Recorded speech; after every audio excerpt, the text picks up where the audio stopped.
Please participate. And yeah, so you're gonna have to participate because Aiden doesn't want to be the only one. So will you throw in on the chat box though, your names and office, all that stuff, just so I have it. It's Aaron. Aiden's Oh. the other guy. It's okay. I'm sorry, where did I get that? Aiden's on my team.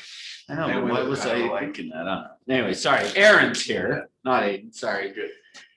Okay, so here's what we're gonna do is we're gonna go through and we're gonna talk about basically what do we do now that we've got an appointment? So last, on Tuesday, we talked about kind of our time management. Last week, we talked about our setting appointments and stuff. So today's about, okay, now that I get an appointment, how do I do it?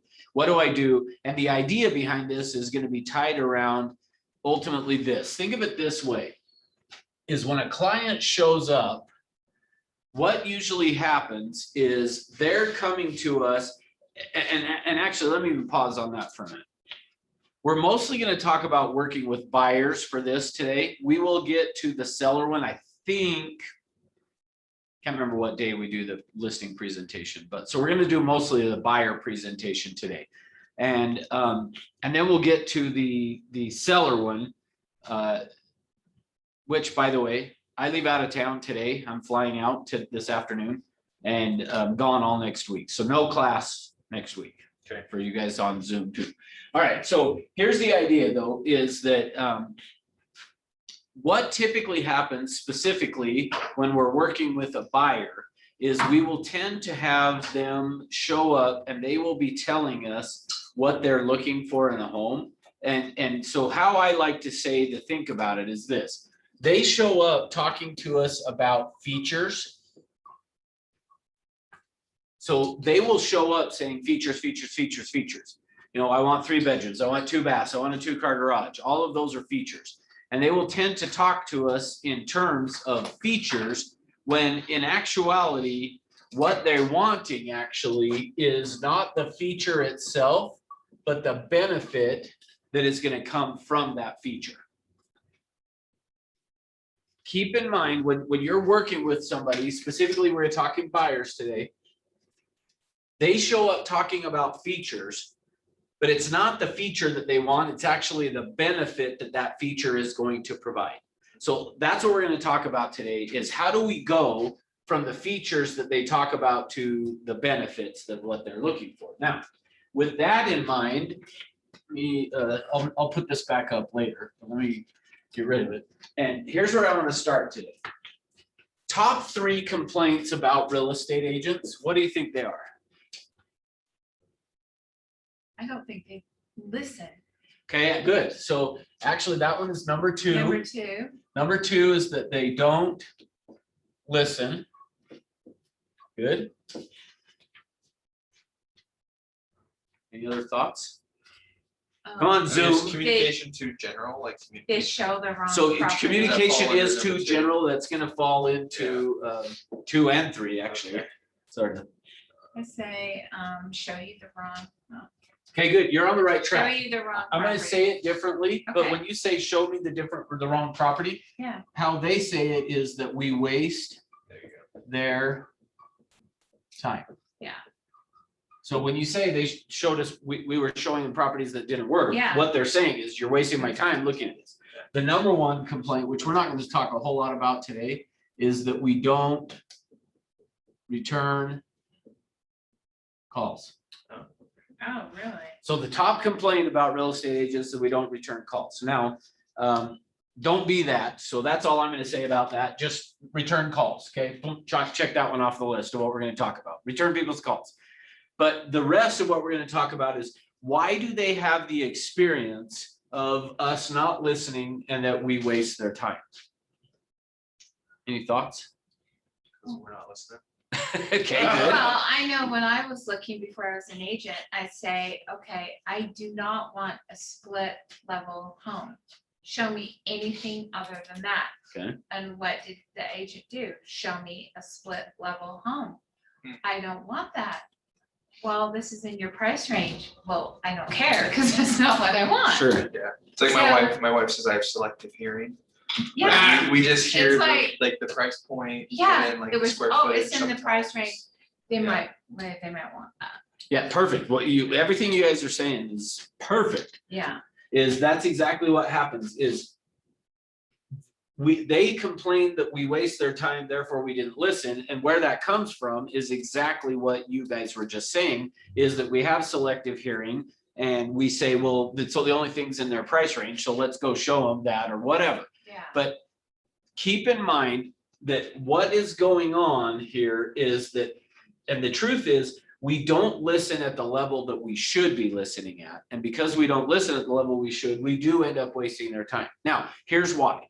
Here's what happens with this, is what happens is this. So assuming this here is your brain, okay? 10% of who you are as a personality is conscious. 90% of who you are is unconscious. Now, think of it this way. At the conscious level is where things are logical, things are reasonable, they're rational. Okay. At the 90%, which is where the unconscious is where things are irrational, illogical, and unreasonable. Okay. Now, when somebody's buying a home, do they buy it from the 10% or the 90%? The logic or the emotion? I think it's emotion. Probably more emotion driven. It's more of an emotion-driven response. That's exactly right. So somebody purchasing a home, what ends up happening is they're purchasing it more as an emotional thing. Now, here's the thing. So here's what we're talking about is this.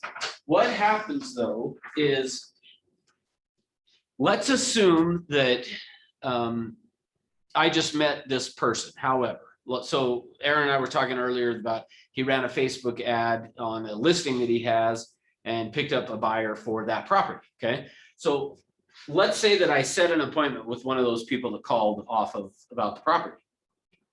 As I'm talking to them and I set an appointment with them, we then meet, we sit down and we start to talk about what they're looking for in a home. What's going to happen is they know what they want at this level, the unconscious level, okay, the emotional level. But we don't always know how to get that up into the conscious level and then communicate it out in a way that will make sense to the person we're talking to. So what's going to happen if you have not heard this yet, you will hear it in real estate, is you're going to hear people say things like this.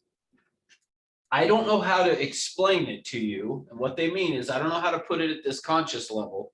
I know what I want. I don't know how to explain it, but I'll know it when I see it. So people are going to say that to you if you have not heard it yet. What's going on is this, is they're saying it's down here in the unconscious. I just don't know how to put it in a way that will make sense to you of what I want. Now, remember, let me put this back up here. Remember that it's features. Everything we're talking about today is they talk about features when what they really want is the benefit. Okay. So what happens is this, when they say, I know what I want, but I don't know how to explain it to you, what they're saying is, I know what the benefit is, but it doesn't make sense for me to say it to you because they think what you want to know is the features that will meet that benefit. Well, they don't know how to explain that. So they do the best that they can of explaining. Now, I'll show you what that looks like in just a second. But here's what happens then. And this is, so remember what we're still talking about here is, why do they have the experience that we don't listen and we waste their time? Well, what happens is this, they know what benefit it is that they want. And when I say they don't know at a conscious level. They know at an unconscious level what they want. So they don't know how to express it to you because it's at an unconscious level. They do the best that they can of explaining it, and they explain it in terms of a feature to you. So what happens is you meet them, they know what they want down here. They do their best to get it up to the conscious level and explain it over to you. You then receive it at the conscious level. And you then take what they've said, this feature, and you then interpret what it means to you at the unconscious level, meaning what the benefit to you is. And therefore, we then go try to find them a home that meets our benefit. You follow me? You Yeah. guys on Zoom following? I'm gonna take, if you don't unmute and tell me, then I'll just take it as a yes. All right, Silence is, yes. yeah, silence is yes. Or no, if I want no. Okay. So here's what happens. So the top 3 complaints about real estate agents, they don't return calls, that we don't listen, and we waste their time. Where that comes from is because of this. They want a certain benefit. They don't really know it. They don't know how to explain it. The best they can do is tell us in terms of a feature. So they tell us what the feature means. The problem is what that feature means to them may not be what it means to us. And when we hear it, we interpret what they meant by that to what it means to us down here, which then gets in the way, which causes them to say, they're wasting my time showing me these properties that don't work for me. Therefore, they didn't hear what I had to say, so I should go find a new agent. Yeah. All right. Now, let me give you an example of that. So let's say that I'm this buyer that you and I have set an appointment. I've come to the office. We're sitting down to now talk about what I want to buy in a home. What I would like for you guys to do, so you guys on Zoom and you guys here with me, write down 2 or 3 questions that you would ask a buyer that would help you to know what they're looking for. Now, don't try to incorporate what we just talked about. Don't try to solve that. Yeah. Go back to what questions yesterday, if you had sat down with a buyer, would have you asked them to help you know what they want to buy in a home? Should we skip over like the basics, like No, bedroom, bath? no. So I want you to do what you would do. First 2 or 3 questions you would ask. Okay. So yeah, don't skip over anything. I want the first 2 or 3 questions you would ask. Now, I'm not going to have you share them yet, but I want you to have them written down before I get too far into this, because you're going to probably change them.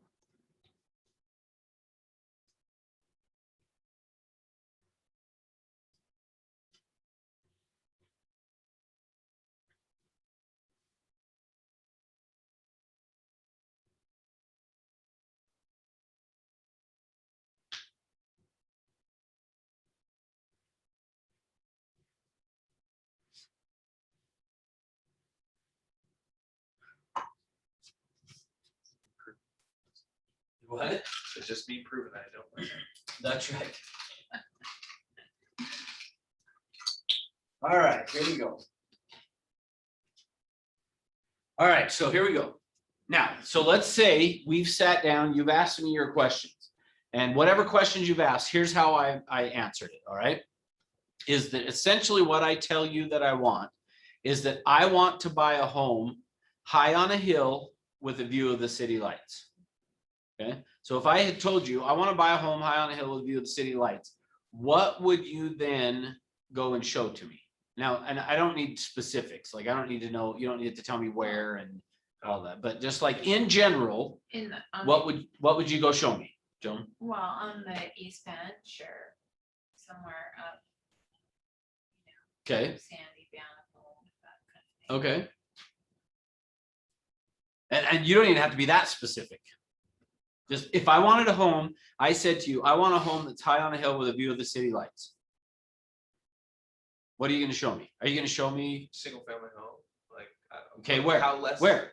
But, and I don't need Capital. specifics. Well, it has to be Capital the Hill. Yeah, I don't even deal. need that specific. Well, Just, what's It's not less a specific deal. than that? let's say what you just said. Yeah, just House somewhere on a where. hill. On a hill. house On a Yeah. hill. You're gonna go show, if I said to you, I wanna buy a home high on a hill with a view of the city lights, you're gonna go show me houses that are on a hill Yeah. with a view.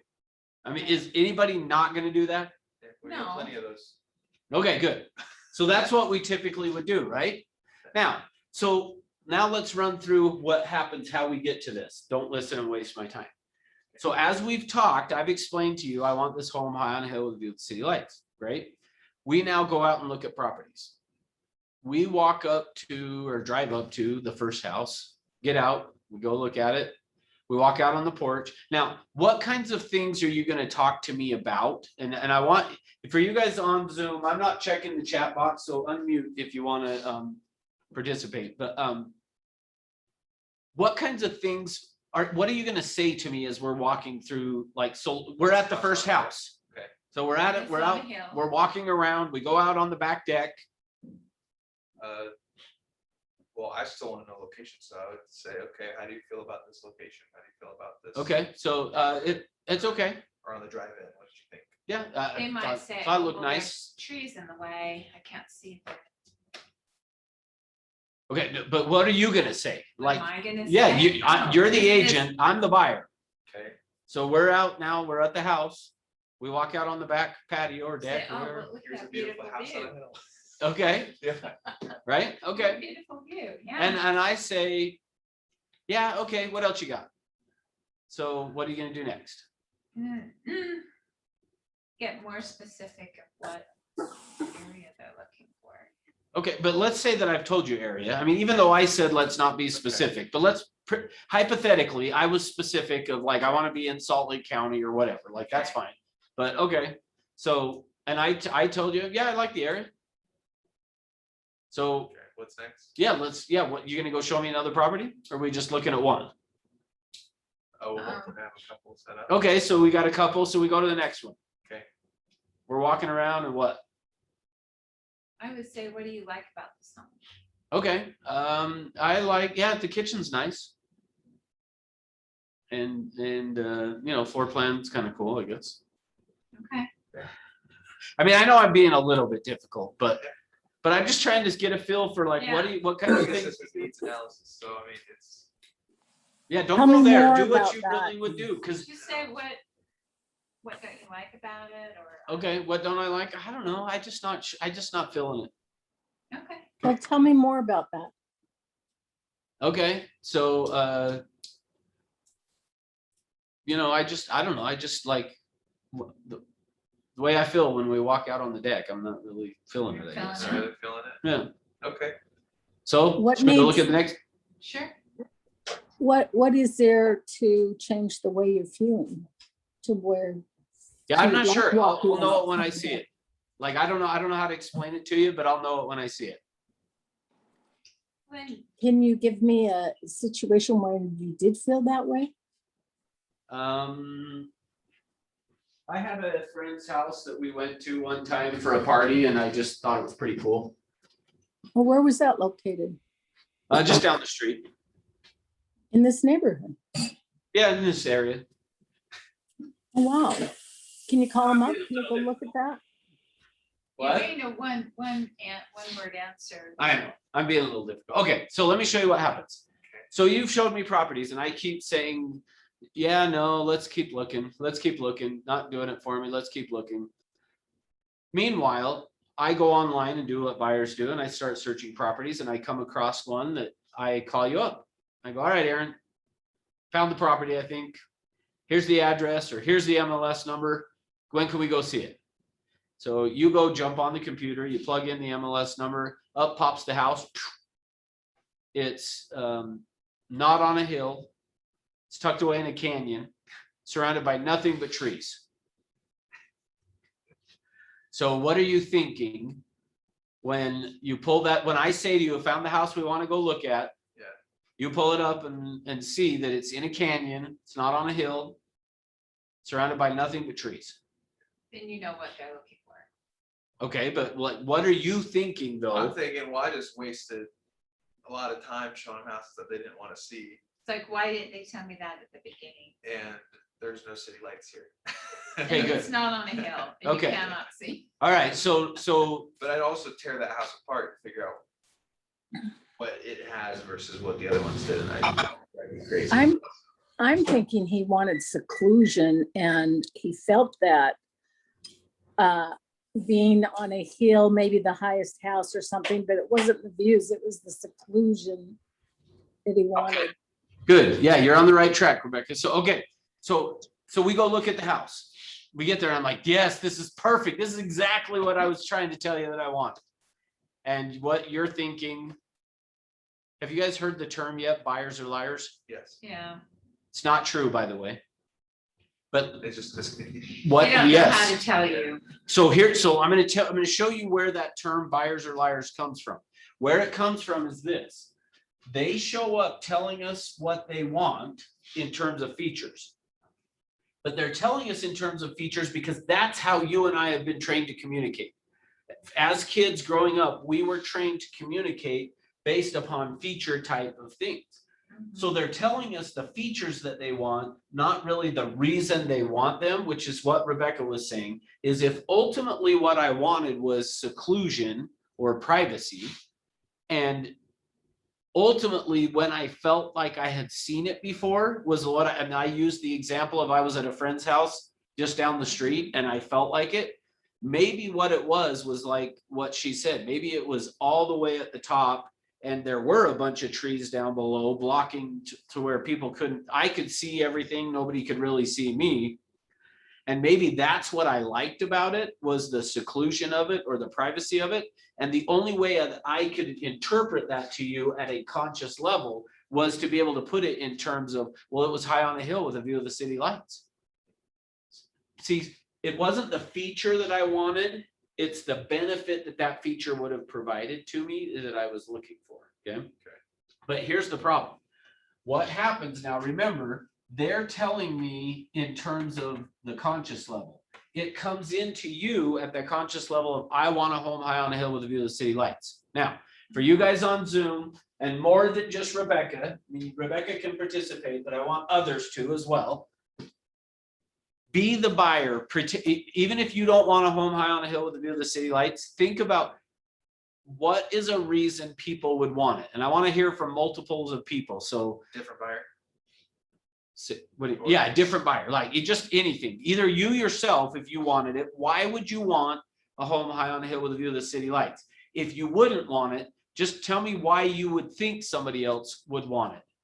And there's not a right answer, by the way. In fact, I'm hoping we get multiples of answers. So why would you want it? Why would somebody, either you or somebody that you know or whatever, just why would somebody want a home high on a hill with a view of the city lights? So seclusion, privacy is one, Seclude, that's obviously. one. So what else? What other reasons? Just to enjoy the view. Okay, so when you say enjoy the view, what do you mean though? It's just the feeling of you just have serenity whenever you Okay, just good. look over and you just have this blanket of, of city, or when it snows, you can just see the whole. Perfect. thing. Okay, good. So basically when you said serenity, that gets me what I want. Yeah. Okay, good. What else? Maybe a cabin feel. Okay, but what would that do? Well, I guess it's the whole privacy, Okay, seclusion. somebody on Zoom, give me some, unmute. So you don't want me to talk, huh? No, I said you're welcome to. If you were paying attention, I said you're welcome to. I just want others to participate. They're relying on you. You're making their life too easy. I want to make it harder. Okay.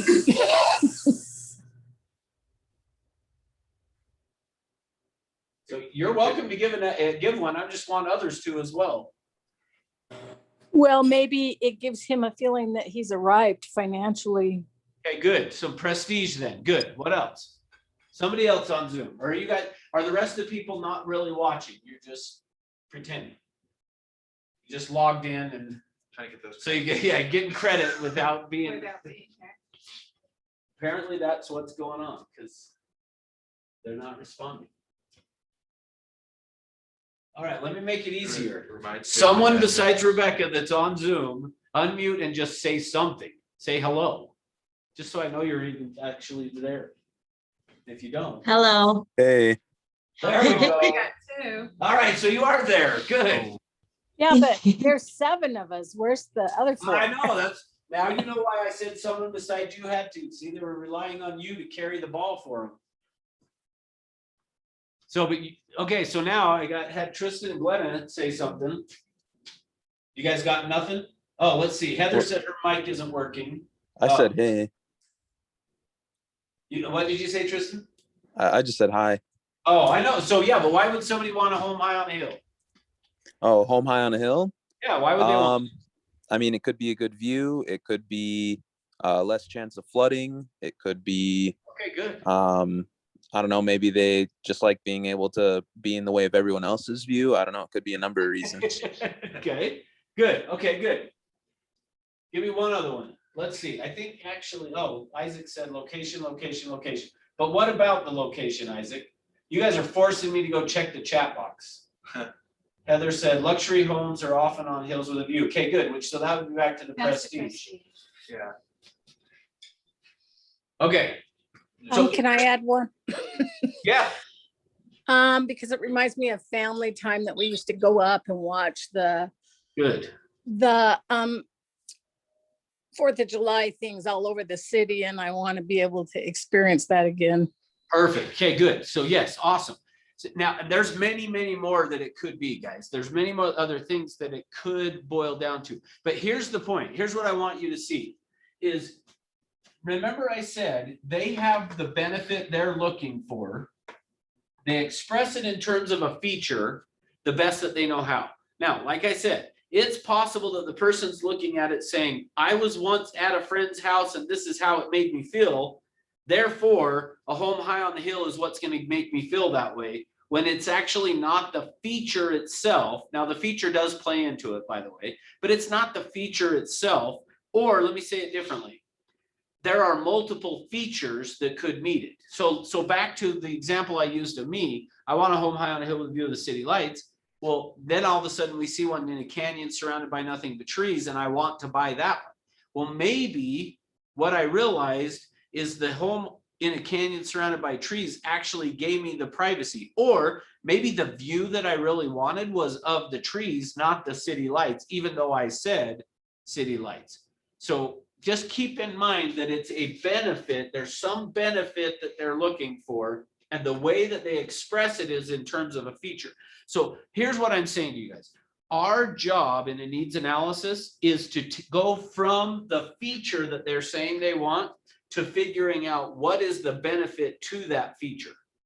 And there's 15 benefits, and I'll give those to you in just a little bit, but I'm going to first show you how we get to that. Now, here's the problem. So what happens then is this. So here's your brain, and information is stored in your brain in discrete locations.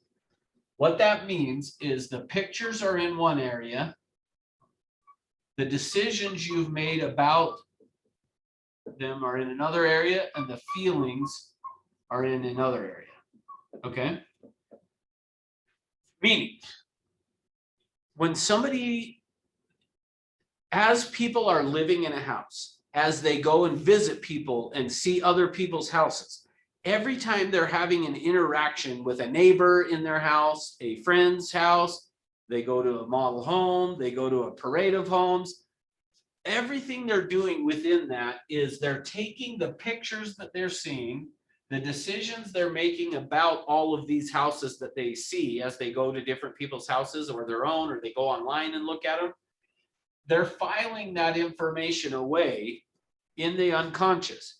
Their brain is taking the information and breaking it apart and putting the pictures in one area, the decisions in another, and the feelings in another area, which causes them to say, I don't know how to explain it.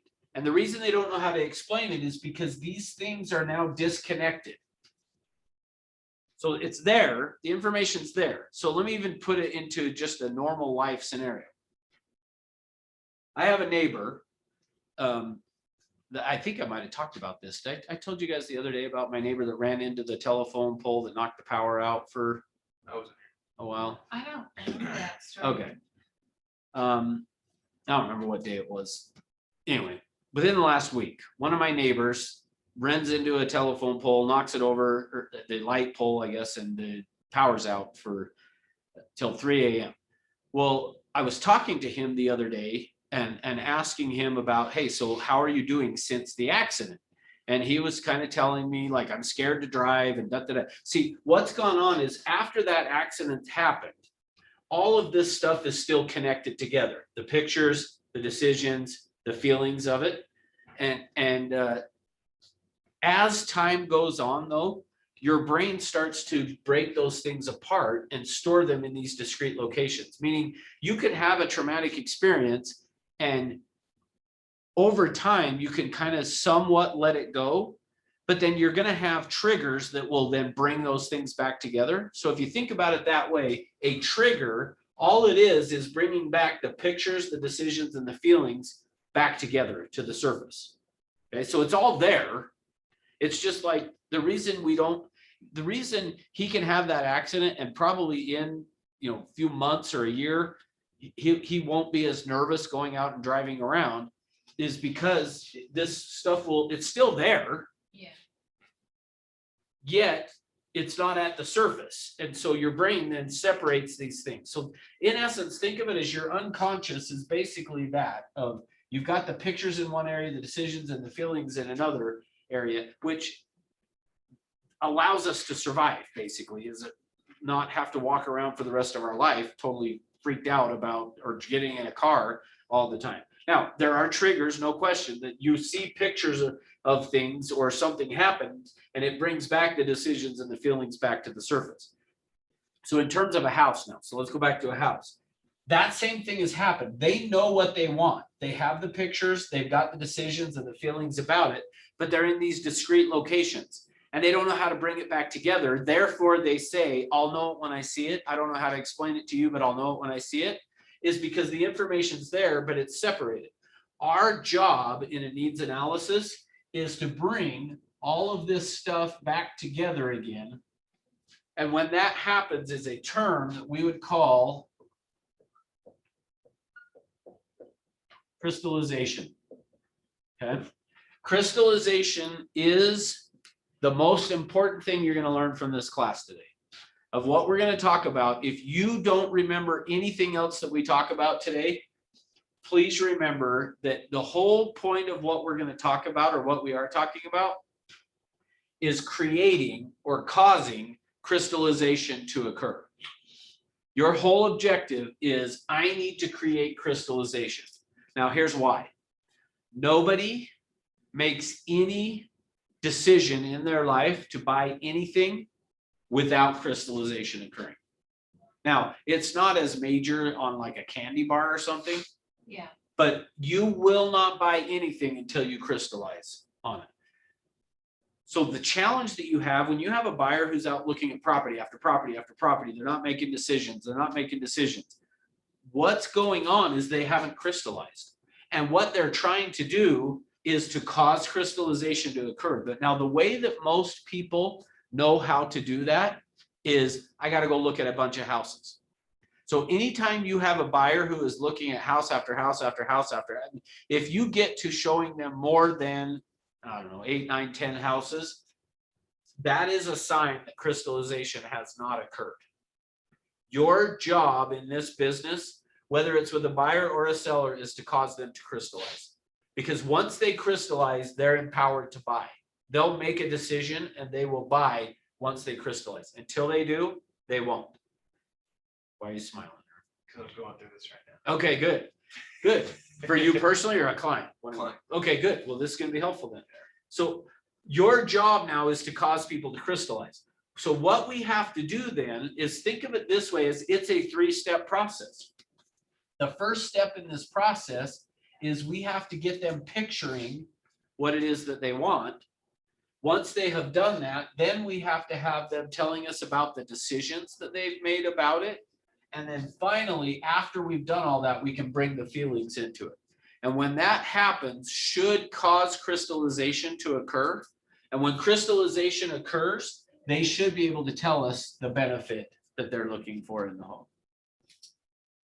Now they might, I'm going to give you 15 benefit words here in a little bit, but they may not say the exact word, but they'll talk around the benefit.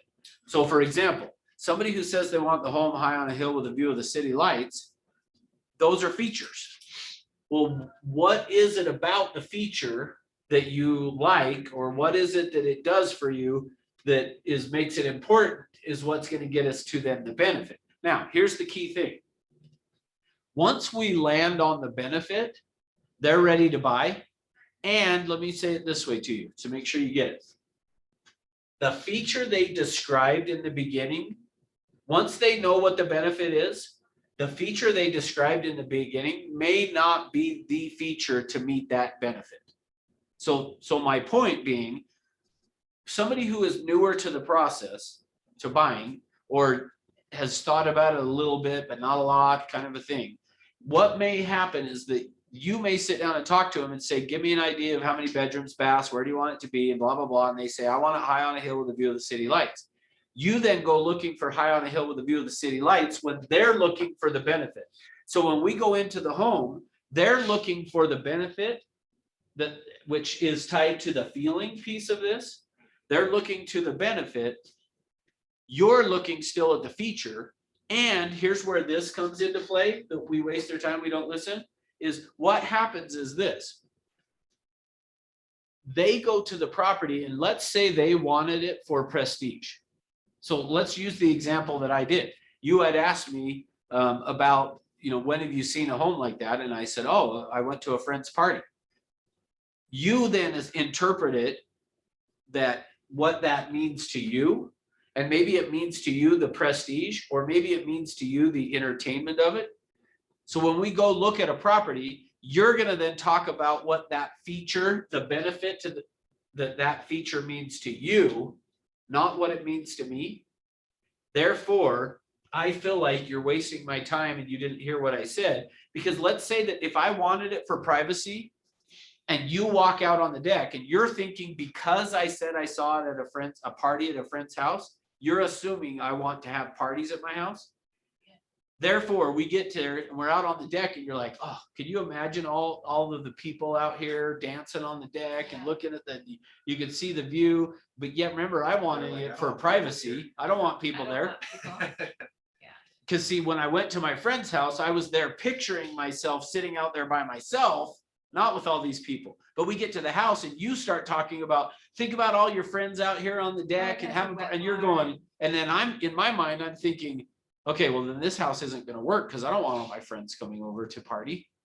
And so then I see the one that's secluded and I'm like, okay, well that one will work because now I'm away from everybody. All I can see is trees. And see, can you see how our assumptions get in the way of what it is they really want? And we have to, so here's the thing.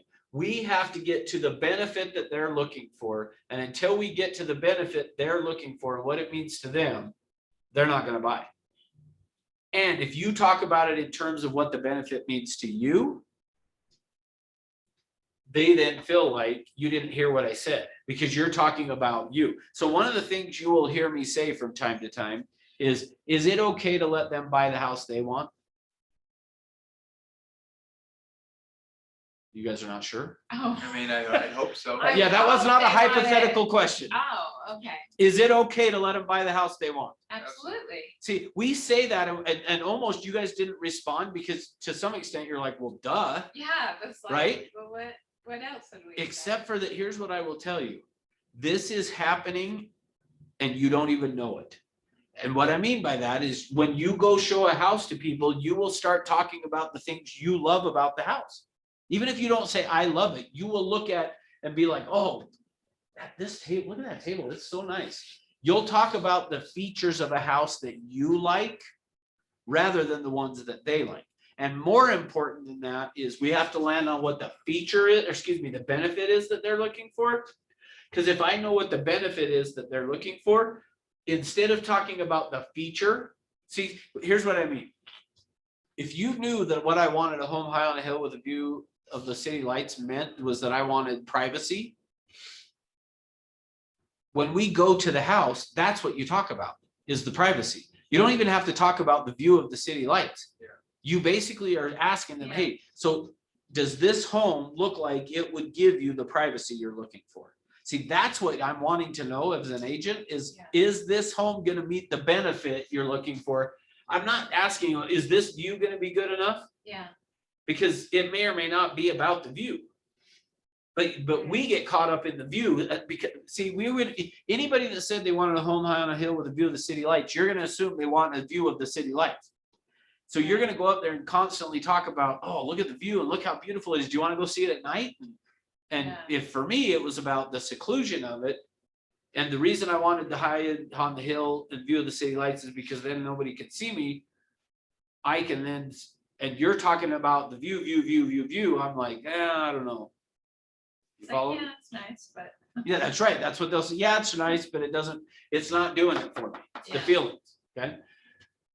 All right. Questions?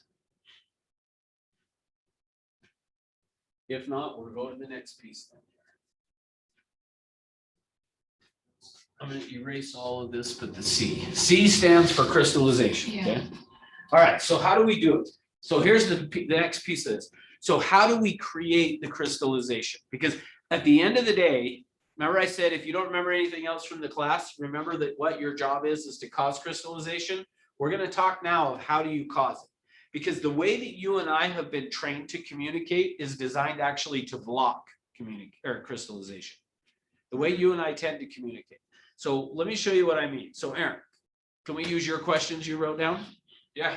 Okay, so watch what happens here. So I'm the buyer, you're the agent. You're gonna ask me the questions. I'm gonna respond, and you guys pay attention to see what you notice about how this goes. So Okay. Do you guys have a preferred location? we want to be somewhere central part of Salt Lake Valley. Okay, wonderful. Have you thought about what style of a home you want? Like townhome, condo, single family home? Single family for sure. Okay, so single family.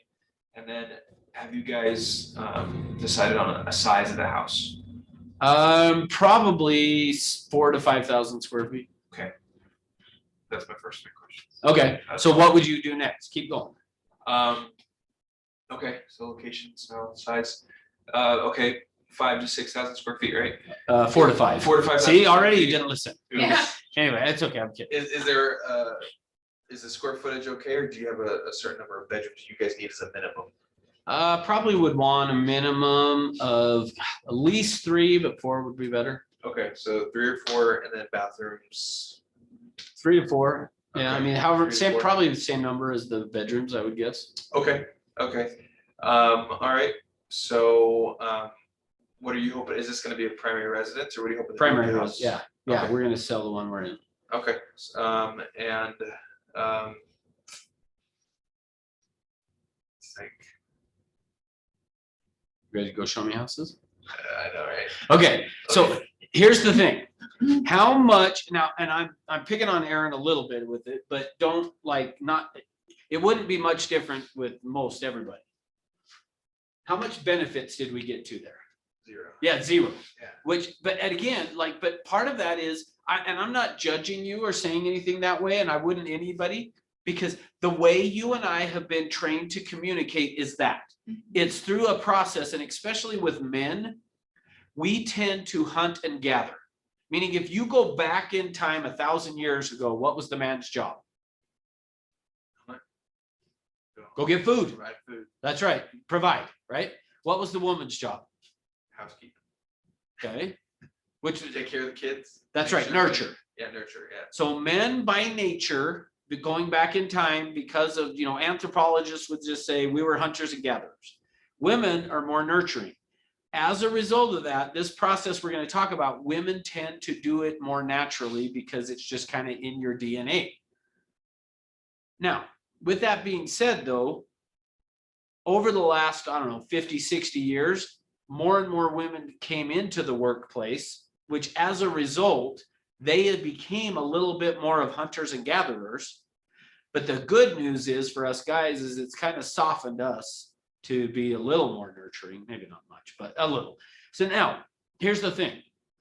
As a result of that, the way you and I tend to approach this problem is we want to hunt and gather. So essentially, that's what you were just doing is hunting and gathering. Pick the Is, features. okay, give me what style, okay, what location, what style, how many square feet, how many beds, how many baths, how many garage? Okay, great, let's go find a house. Yeah. See, that is all based on, and all of us do it because that's the way we were trained to communicate. It's all feature, feature, feature, feature. And here's the problem with it. If what I'm looking for is a certain benefit and the benefit can be met in a different feature, I'll buy the different benefit. Meaning, so let me actually give you a real world example for me. So I told you guys the story about going from making just a certain number of contacts to setting appointments and how my objective every day was set an appointment. And as a result of that, my business took off and I started to do more and more income. Well, then I told you the story about my neighbor asking me, so when are you going to move? And I told you guys the story about how I said, I'm never going to move. And then within a year, I was moved into this new house. Well, about the time that all that was happening is when I got trained on all this stuff. And I didn't realize this necessarily until after the fact. But when I went and got trained on what I'm showing you guys today, I flew to Northern California and I spent 3 days in a training on this. And when I came home, what I had learned was that what I was looking for in a home was different than what I thought it was. So I told you about going into that model home and we ended up building a house in that neighborhood. Well, here's what I'm saying. So to help you understand how this all works. If you had sat down with me, if I wasn't an agent at the time, and you had sat down with me and took me through this process and said to me, describe for me your ideal home. And I had said to you, here's what I would have said to you, is I would have told you that I wanted a 2-story on a 1 acre lot, and I want a swimming pool in the basement.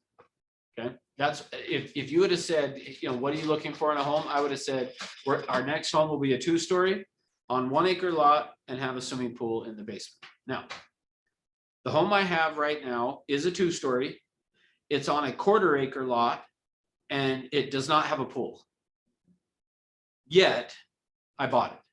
Now, here's why. So let me pause for a minute to explain to you. So we've so far been talking features and benefits, right? People show up talking about the features, but it's the benefits they're going to buy. People buy their homes typically have to have 2 to 3 benefits. If you take them to a property and it meets 2 or 3 of the benefits they're looking for in a home, they'll buy it. If it does not meet the 2 or 3, if it only meets 1, they won't buy the house. So that's the other thing that could be an issue, is if we go looking for the home high on a hill with view of the city lights, even if it meets 1 of the benefits that I'm looking for, I'm probably not going to buy it. People buy in 2s and 3s. So if you have a couple that is buying together, you got to find his 2 or 3 and her 2 or 3 together, or they're not going to buy it. When you run into a scenario of one of the partners wants to buy it and the other one doesn't want to buy it, what's going on is one of the house meets the benefits, 2 or 3 of them for one of the people, but the other person, it doesn't meet any benefits or it only meets 1. Our job is to find out what are the 2 or 3 benefits. Well, so let me tell you, for me, I wanted a 2-story, I wanted on 1 acre lot, and I wanted a swimming pool in the basement. What would be the benefits of having a swimming pool in your basement? Privacy. Okay, good. That wasn't what it was for me, but privacy is one. Good. You can use it year-round. Okay, year round. Good. That wasn't what it was. Well, it was kind of that for me. I would say kind of that. Yeah, it was. Okay. What else though? Gatherings, family, Okay, could be good. could be Like like it. extended parties. Could be Little prestige. prestige. Wasn't that for me? Not Sure. but Exercise? okay, good. Could be exercise, and it partially was exercise. You can Partially, swim in the buff. so I could go No. You skinny want- dipping. You No, and your wife have a couple times, I don't know. could be. Okay, good. I like it, Joan. Good. Could be. That wasn't what it was for me. Here's what it was for me. So let me tell you why. So the reason I would have said that to you. So now, again, taking away that I'm an agent, if I had sat down with you at that time and you said, hey, so, you know, how many bedrooms, tell me what you're looking for in a home. I would have said 2-story. I would have said 1 acre lot, swimming pool in the basement. Well, let me tell you why I would have said that. Now, this is crucial. So please make sure you understand what I'm talking about. Okay. The reason I would have said to you that I wanted a swimming pool in the basement is at that time, what I was doing for exercise, so this is where it was tied to exercise, is what I was doing at that time was for exercise was I would drive from my house to Gold's Gym, which was about a 3-mile drive from my house to get to Gold's Gym. I would get out, I would go in, I'd put on my swimming suit, or if I already had it on, whatever, but I would go jump in the pool, I would swim laps till I was nice and tired, so like 3 laps, you know, and then I would be One done. time to the- Yeah, one time, and then I was like, okay, whoo, I'm worn out. So I would go swim laps, and as soon as I got done with that, in the winter now, remember, this is part of when this is going Yeah, it's on, it's the cold. winter. You come out. I come You're outside of wet. the pool, my hair's wet, I change my clothes, I go walking out to get into my car and it's freezing Freezing. cold. And I get in my car is freezing cold, and I start it up and I drive the 3 miles back to my house. Okay, now let me ask you, why did I want a swimming pool in my basement? Convenience. You wanna stay warm. Convenience and warm too, but convenience was what it was. That is one of the benefits is convenience. See, I didn't really want a swimming pool in my basement. It's not like I wanted a swimming pool in my basement. The benefit that I wanted was I wanted convenience for my exercise. Yeah. At the end of the day, that's what I wanted was convenience for my exercise. Now, let me pause. I told you that the home that I bought doesn't have a swimming pool in the basement. Nope. But guess where it does have one? Oh, and your little Right Community. outside of my backyard. At the clubhouse. That's right, which clubhouse. the clubhouse, which is right outside of my backyard. I walk out of my backyard, there's a parking lot for the clubhouse, the community one, and then boom, the swimming pool. And that won't show up on MLS, certain swimming pools. No, it would, on the Yeah. MLS, that one would. But here's the thing. Guess how many times, so I've been there now 20 years. Guess I how was many gonna times say. I've gone over and swam I laps bet in you that pool? five times. That's probably, it's probably between 5 and 10 times That's- in 20 years that I've, but yet, no, it was a crucial piece. Now, but hold on, let me take it one step further. Why did I want it? Convenience of exercise. Guess what else goes around? There's a 2-mile walking trail around my neighborhood that just about every day I run that 2-mile trail. And I love it because I don't have to go out on the roads. I don't have to worry about cars and stoplights and all. I got a 2-mile track basically that I can run around. Very convenient. So see what I notice, I would have shown up telling you, I wanted, well, here's the other side of it. The price range of where I was buying that house too, for what I got, I would not have gotten a home on a 1-acre lot and the swimming pool in the basement for the price range of what I bought that Yeah. house. Yes, that's So the- that's price the was kicker. another. So here's the next piece of this. Features have a price tag. Benefits don't. You can see, I met the benefit. What I wanted was the benefit of convenience to exercise. It wasn't about the pool. It wasn't even necessarily at that particular time in my life. My exercise was the pool, but today it's running around the trail in my neighborhood, which is still very convenient for me. Like I walk out of my house and I'm on the trail and I don't have to worry about cars, dogs, like all that stuff. I can just go, it was the convenience. So it met my needs. Okay, now let's go to the second one. Remember I buy in 2s and 3s. Yep. Second benefit was, or second feature that I said I wanted was a 1-acre lot. I'm on a 1/4 acre lot. See, this is where agents would have said buyers are liars, because I would have shown up telling you, I want a home on a 1-acre lot. If you had asked me, why do you want a home on a 1-acre lot? I would have said, because I want space to go out with my kids in the backyard, have a basketball hoop. I want to be able to play catch, have enough room that we can go out and throw a baseball around with my kids. Okay. Yet I bought a home on a 1/4 acre lot that doesn't really allow for that. But guess what else is outside of my backyard? Oh, you have a So they park. can open. The neighborhood park. See, Oh. and that's actually even better than the Yeah. 1 acre. You don't have to maintain it. I don't have to maintain it. I have to pay an HOA fee, Yeah. but I don't have to maintain it. And even Yeah. better than that, Man, what a liar. not, I know. yeah. Buyers are liars. buyers are liars, see? But here's the, so that's the question though, was I lying when I said I wanted 1 acre? No. If you think in You're terms of misleading. features, then yes. But if you think in terms of the benefit I was looking for, Yeah. that what I got works even better because not only can we play catch, until now, my youngest is now 13, but until just this year, I could go over and he could actually hit baseballs because the park's big enough that I could throw it and he could actually even hit. So it worked even better than the 1 acre for me. Does that make sense? Yeah. So So- that benefit, I didn't have to have that feature of 1 acre. I needed the benefit. So, Yeah. I was just gonna say, so as agents, we should look outside of the box. We well, should yes, look to see what's the benefit? what's the benefit that you could. So what we want to do is we need to ask enough, yeah, full we picture. have to ask enough questions to get to what's the benefit and could the benefit be met without that feature? Now, there are times, so let me go back to the 2-story. The 2-story, at that time, now I'm ready now to be in a 1-story at home. Because you're getting you know, you're thinking, I don't. Yeah, want oh, stairs. I Alex, didn't- Joe, I she didn't was, say you were she getting didn't say over. it, she just was implying it I about was that. just playing. I was trying to be She's gonna shoot nice. you at the I meeting. know, It's she's just- knocking me down. It's just like, I'm in the same boat. I want to downsize and get a one level, and my home is a 2-story. Yes, I'm so, in the same boat. but here's What's why. the benefit you're looking? So here's the thing. What I wanted, the benefit that I wanted the 2-story for before was I wanted the 2-story because I wanted all the bedrooms up above, like knowing at that point when we moved in, my oldest, who is now 25, was 5. My middle son at the time was just born, and I didn't even have my third son.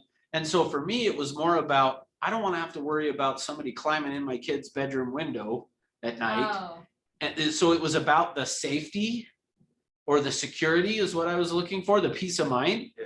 Versus now, my son, youngest is 13. I wish somebody would sneak in and, no, I'm just kidding. put him in the basement. But she did exactly what you were talking about. You said Rambler, she thought her benefit. That, yes, Which is true, because I related, I was like, Yeah. oh, okay. That's right. You immediately thought your Right, benefit. like but it not made it his. about me. but yeah, you're exactly right, Aaron. That's the Right, problem and I did is, it unconsciously. and which goes back to, is it okay if you let me buy the house I want? Not the one you think I should have? But Yeah. that's what I mean by We that. do Notice how we do that. And all of us do it. We immediately go to, well, yeah, oh, that's me too. I want that too. Yeah, But no, but so here's the thing, for me, I actually don't want to downsize. Yeah. I just want to have, the other problem with how my 2-story is right now is I'm like, I have so much wasted space. I would rather have a 1-story that has a big, because now again, 2 of my 3 kids are married. So I'm kind of in the future thinking, hey, we're gonna Maybe start having family parties and I grandkids. want to have a different layout. Open layout, yeah. It's more about the layout, not, I don't really care so much about, I'm fine actually if I still had some bedrooms upstairs. I don't have a problem with doing the stairs. It's for me, the issue is I want a different layout oh. is what okay. it's about. Yeah. See, but so notice though, that it's But you about. want a different layout, but you want it for entertainment. Would that be your benefit? I wouldn't even say that it's, well, it could be I have to hunt for your entertainment. benefit now. I know, exactly, right? Tell me more. Yeah, and So, space wise, just having. It actually everybody- probably is more entertainment. Now that you say that, I You're didn't thinking think. about it. grandparents, so like, yeah, you're gonna have people visiting. You Yeah, just don't wanna it be would able to be more have a place for them to Sunday stay. dinners. Uh-huh. Yeah. It would be more about entertainment. You're Okay. exactly right. I, see, good job. Digging. That's what, yeah, Just digging. but that's the key, okay? So now here's the question. So how do we do that? How do we get from the feature to the benefit? So that's a 3-step process. So let me give you the 3 steps now. So the first thing that we're gonna use is something I call a directive, okay? And directives are designed around you directing the conversation, okay? The way that you're gonna do that is now, the way that you and I have been trained to communicate, remember that's what we're talking about. The way you and I have been trained to communicate has typically been more about us asking yes, no questions and or asking questions that like we're giving people options. Do you want a 2-story or do you want a Rambler? Like we will tend to ask that. We Yeah. give people choices, which there is a time for that, by the way. Like there is a time to do that. But if we want to get them to crystallize, we don't want to do that. Okay, So again, how do I make it about them and not about me? See, a lot of times what people will do when I'm asking questions, a lot of times somebody will say, do you want an updated kitchen? Duh. You see, and that's just it. It's like to some extent, well, sure, yeah, we would love an updated kitchen. But here's what I mean is usually when somebody asks that question, what they're saying is, I wouldn't buy a house with an updated kitchen. Therefore, I'm assuming you wouldn't. So I say, Aaron, would you want to buy do you want an updated kitchen? Yeah. And who's not going to say yes to that? Yeah. What if they don't really care though?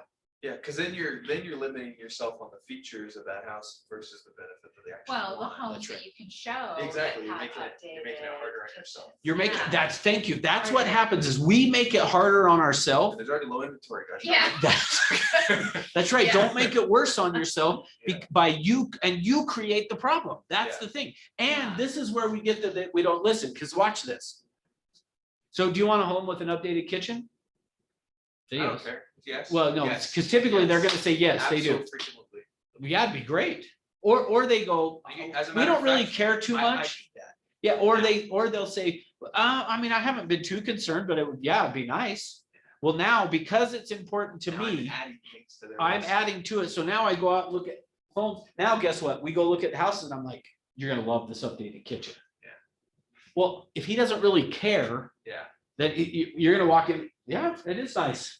Yeah. And I'd be like, but it's not good for entertaining. yeah, that's right. Whatever it is, okay? All right. So we're gonna use directives. The way we use directives that keep it neutral, that keep it all. Now, this is the most important thing. Don't miss it. Just kidding. He's missing it. For you guys on Zoom, I said that because Aaron just got a call and he's walking out. So that's why I'm like, don't miss this. All right.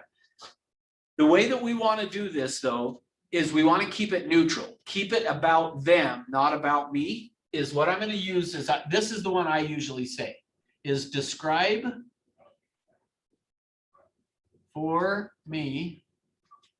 And I'm just going to put ... Is because ultimately you want to start it with that. But for me, how I like to do it, when I sit down with a buyer, I say to them, describe for me your ideal home. Okay, so that's really the way I want to start this, is describe for me your ideal home. Then I'm going to just be quiet and let them talk. Some of the others that you can use that are directives, though, are going to be tell me about.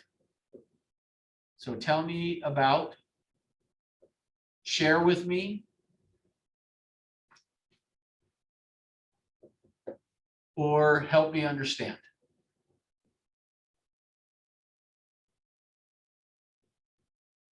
Okay, those are all directives.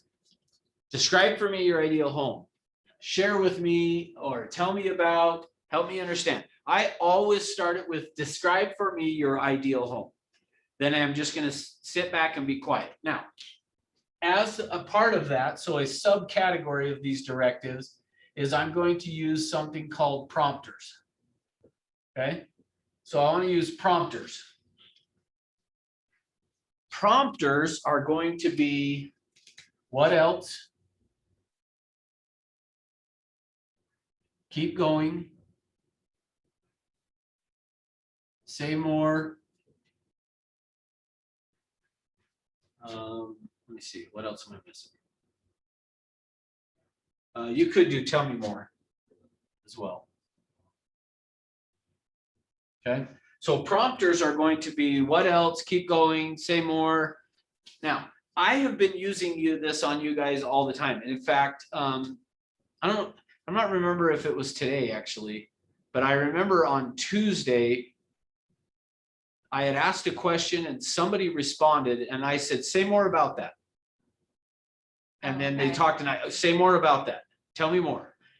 I use this all the time rather than me assuming. See, really ultimately what this is about is what else, keep going, tell me more, or say more, is really about you not inserting your assumptions into what they're saying. The whole idea is I need to keep my assumptions out of what we're talking about. And so the way that I'm going to do that is by, hey, tell me more about that, or keep going, say more on that. I use that all the time with people. Say more. If you start to pay attention, when somebody asks me a question, if I'm not sure I understand, I will say more. Or when I ask a question, you guys respond to answer somehow, I will a lot of times say more about that. Tell me more. That's what we're doing. So the idea of this is to try to have it be them telling me rather than me assuming. Make sense? And then the final piece of this number one is positive feedback. So I'm just going to put PF, but you guys can write it down. Positive feedback. As people are doing this, you want to give them positive feedback. Meaning, they're going to be doing a lot of talking when you do this. When you say to somebody, describe for me your ideal home, they're going to start to talk. And then when they quit talking, I'm going to say, what else? And they're going to keep talking. I'm going to say, tell me more. Keep going. Oh, you're doing a great job. So the positive feedback is, Joan, you're doing a really good job. Tell me more. And then she's going to tell me more about the house. And I'm going to go, oh, wow, I'm getting a really good picture, which is positive feedback. I'm getting a really good picture of what you're talking about. Say more. wow, man, this is so exciting. I love what you're telling me. Give me more info, what else do I need to know? So I'm just gonna keep trying to draw information out of them, okay? That's the objective of tool number 1 here to getting the pictures is describe for me your ideal home. And they're typically going to give you the pictures of the home, okay? Now, once I have done that, and here's how I like to do it actually, is just take a piece of paper and draw a grid on it. So you can just take a piece of paper and go like this. And then as they talk, and they talk about features of the home, I'm gonna write about that feature in whatever box. And the boxes are not labeled. Now, let me test you guys to see if you're getting what I'm hoping that I'm teaching you. So this is a test to see how good I am, not to see how good you are, okay? Okay. So I'm testing myself as a teacher. So I just said, you're gonna take a piece of paper and just draw lines on it, and put a grid. And then you're gonna ask, describe for me your ideal home. They're gonna talk, and then you're gonna say, hey, you're doing a great job. What else? Wow, I'm getting a great picture. Tell me more. Wow, fascinating. What else do I need to know? I'm gonna just keep doing that. And every time they say a feature, I'm gonna write it down in the box. But notice that the boxes are empty. I just wrote kitchen, but before that, when you start this whole process, there's nothing written in the boxes. Why would I not do something like this why would I not, before I start, say, okay, this is gonna be the kitchen, this will be the backyard, this will be the basement, this one will be the beds, this one will be the garage. You're limiting them. What do you mean, unlimited? You're giving them you're giving them too much of a template. It needs to be more, Okay, but why is that a problem? because it kind of, you're putting an idea in their head. Perfect. Whereas instead of them giving it to you. Good, that's exactly right. So notice, when I'm starting this, I'm not gonna have these labeled. Now, so let me do one more test.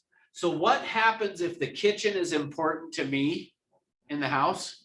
I'll put it And at they- number 1, yeah. Well, but what happens if they don't talk about the kitchen? What am I gonna wanna do? Ask them about the kitchen. I'm gonna wanna ask about the kitchen. Yeah. But should I? No. Just No, leave it be. yeah, that's right. Hope I If it's, what, I can see your, Well, maybe it's not a big deal, like some. That's right. Some people, some clients don't really care, just don't make it a big deal. don't make it a big That's deal right, if they but- don't care. yeah, that's just it. But I'm telling you, you're gonna have a hard time with this. If the kitchen is one of your important features, you're gonna wanna talk, well, wait, but what, I promise you, agents do this all the time. Even if they know this, describe for me your ideal home. They talk all about it. They never say anything about the kitchen. If the kitchen is important to me, more than likely, unless you've practiced this enough, you're gonna say, so Joan, so tell me about the kitchen though. What about the kitchen? Yeah. And if I say that, what is she? Here's the thing. The way that your brain works is like a computer. Now, I don't know if I've done this with you guys. If I have, don't answer. But this one's another one. You guys on Zoom have to participate. So either type it or unmute and talk. But I'm going to show you what I mean by this. And if you've done it before, don't respond. Just don't answer. If I wanted to know what's going on a mile down the road, should I ask a giraffe or a turtle? If I want to know what's going on a mile down the road, Giraffe. should I ask a giraffe or a turtle? Okay, so I have one giraffe. Um, You guys on Zoom, Logically, a giraffe, because it can see farther. okay? It can expand. Okay, But- so- But now I'm thinking maybe I should do the turtle, because that's too logical. Okay, Maybe the turtle. Maybe the got a turtle better view has a and better went by lower slower. view, and it takes its Okay. time, and it can take in the scenery. I'm okay, sticking with so which giraffe. one you going with? You Um, guys on Zoom, either unmute or turtle. type it in. Okay, I'm gonna go. go with turtle, because Hear that? it's Are you sure? illogical. Okay. I would say Oh, giraffe. Isaac not only said giraffe, he even put a little emoji of a giraffe. I love it. I say giraffe, but I think the turtle is more in tune to the vibrations of what's going on, and the giraffe's more in tune to the visual, and they're both important. I love it. You guys are all wrong. All of you are wrong. Just because you said it, we had to make a So, choice. you proved my point. My point was the way that your brain works is like a computer, and if you give people two choices, they're gonna choose one, even if it's not necessarily logical or reasonable. Because what's gonna happen if you ask a giraffe or a turtle what is going on a mile down the road, Well, I'm what gonna- are they gonna do? They're gonna look at you and stare. 'cause Well, don't they speak. can't speak, Right, so why would you ask either of them? so I should have been, yeah. So the correct answer was, I'm not gonna ask either a giraffe or a turtle, because they're not gonna answer me. Oh, man, you're right. We just stepped into that. But notice the way that the brain works. The That's way- good. What? That's good. Oh, Teach thanks. them a bit. Yeah. Well, here's the thing. I didn't do it to you guys, but usually I'll start it. I usually will start that one by saying, I'm going to trick you. Right now, I'm gonna trick you. Oh, And I can yeah. even tell you I'm gonna trick you. And generally, occasionally, I've quit saying that though, because I used to say it just to prove the point of I can tell you I'm gonna trick you and I'll still trick you. But sometimes people get intuitive and they'll pick up on it. So I quit doing that now so that everyone will answer. But it proves the point. See, if I say to somebody, well, what about the kitchen? They're gonna have an opinion of a kitchen. Yeah. Even if it doesn't matter to them, but I go, well, tell me about the kitchen. Well, they're gonna tell me about a kitchen. But now we better get back to this again, that we don't listen and we waste their time. Because if a kitchen's important to me and I say, Joan, tell me about the kitchen. You're gonna now tell me about the kitchen. Even if it doesn't mean anything to you and you don't really care that much, you're gonna tell me, then I'm gonna go show you properties. I'm gonna go check out this kitchen. And you'll go, And- well, that's, I don't care. Yeah, and It's inside subconscious, they're yeah, I going, don't care. I don't really care about the kitchen, but yeah, that is nice. That's great. And then what happens is they go, I wonder if we had to get a new agent, because this one keeps just talking about the kitchen and I don't really care about the kitchen. But that's what happens. That, I totally see it. Okay, So just- yeah. now, so as we go through this and we say, describe for me your ideal home, they're gonna describe stuff. They may, especially when you start saying, what else, keep going, tell me more. You're gonna keep taking notes and every feature that they talk about gets its own box. Now, if you run out of space, flip the page over and keep Yeah. writing, like it doesn't matter. But here's what we're gonna do. Now, let me tie this back to you. They're looking for 2 or 3 benefits in the home. What if they just gave me 9 features? They gave me 9 features, but they're gonna buy 2 or 3 benefits. I'm gonna listen to the first few, because that's probably the highest. Okay, priority. could be, that could be, but here's what, instead of having to worry about that, this whole process is making it about them and letting them decide. Here's what I'm gonna do. Before I go from here, tool number 1, the pictures, to the decisions. So tool number 2 here is gonna be decisions. Before I do that, on the way there, I'm gonna take this grid and I'm gonna say, Joan, of all of these things that we've talked about, what are the 2 or the 3 that are most important to you? So in other words, I'm gonna have them rank them for me. Okay, so they've given me now, and here's the idea. Remember, what we're trying to do is cause crystallization, right? If I'm trying to cause crystallization, I gotta first get them picturing it. The way I'm getting them picturing it is by saying, describe for me your ideal home. They start to talk. Now, here's what tends to happen though. Watch what tends to happen is I say to them, describe for me your ideal home. They're used to us communicating this way over here, from conscious to conscious kind of a thing. So they're going to respond that way. They think what you want to know is what style, how many bedrooms, how many baths, how many square feet. So what'll happen is I describe for me your ideal home. Well, we want a 2-story. We want it to have about between 4,000 and 5,000 square feet, 3 to 4 bedrooms, 3 to 4 baths, and a 4-car garage. But as soon as you say, okay, great, what else? All of a sudden, they realize you really are interested and you really want to know more. And so what's going to happen then is they go, oh, well, let's see. I mean, I guess we would like to have, and then now all of a sudden they start to drill down into this 90%, which they start to go, they have to go, when they're communicating at the conscious level, they're not accessing, I mean, they are, but they're not accessing all this stuff. But as soon as you say, hey, that's great, what else are you looking for in the home? All of a sudden they realize you really are curious and you want to know more detail. they'll then start to access, well, here's the other things we've thought about. So they'll start to access these two areas. And they'll start to tell you, well, I mean, ideally, what we want in the master bedroom is da, da, da, da, da, blah, blah, blah, blah, and they'll start telling you way more detail. And you go, wow, that's great. What else do I need to know about the home? And then they're gonna go, oh, well, then we want a garage, and in the garage, we need to have enough space for this, and we gotta put that, and we gotta do this, and we gotta do that, and da, da, da, da, da. And then you go, awesome, what else? Well, in the basement, we wanna have this man cave, and so we can watch the Jazz games, and I wanna have my buddies come over, and it needs to be a big enough screen, da, da, da, da, da, da, da, da. And you go, awesome, what else? Or tell me more. Okay, well, then we want this backyard, and in the backyard, we need a space for a garden, and we, like, all of a sudden, they go from 3 bedrooms, 2 baths, 2-car garage, you know, that type of a thing, to starting to describe the house, and so you're writing it down. Now, once I've done all that, then I'm gonna go, okay, great. Aaron, I've got a great picture of what you're looking for in the home. Of everything we've talked about, what are the 2 or the 3? And I always do it that way. What are the 2 or the 3? Don't just say what 3, because Yeah. again, if I say what 3, how many am I gonna get? 3. That's right. No, it's no different than turtle or giraffe. They're Yeah, gonna tell me, right. they're gonna answer. But if I say, what are the 2 or 3 that are most benefit, what's the message I'm communicating? They can pick 2 or 3. That's right. Like, I'm open to it. It's, Yeah, I mean, I'm Two. giving them some direction. Like, I'm not saying, I'm kind of taking away, you can, like, in a subtle way, I'm saying you can't have it all. You're not gonna get it all. which, yeah, But what are the 2 or 3 that you won't do without? It's kind of what we're doing. Does that make sense? Yeah. So I'm saying, give me the 2 or 3 that are most important. Once they give me the 2 or 3, here's what I do, is I'm gonna go, okay, so the garage, the backyard, and the kitchen. Of those, which one's number 1? And they're gonna say, oh, probably the garage. Okay, which one's number 2? The backyard. So then by default, the kitchen's number 3.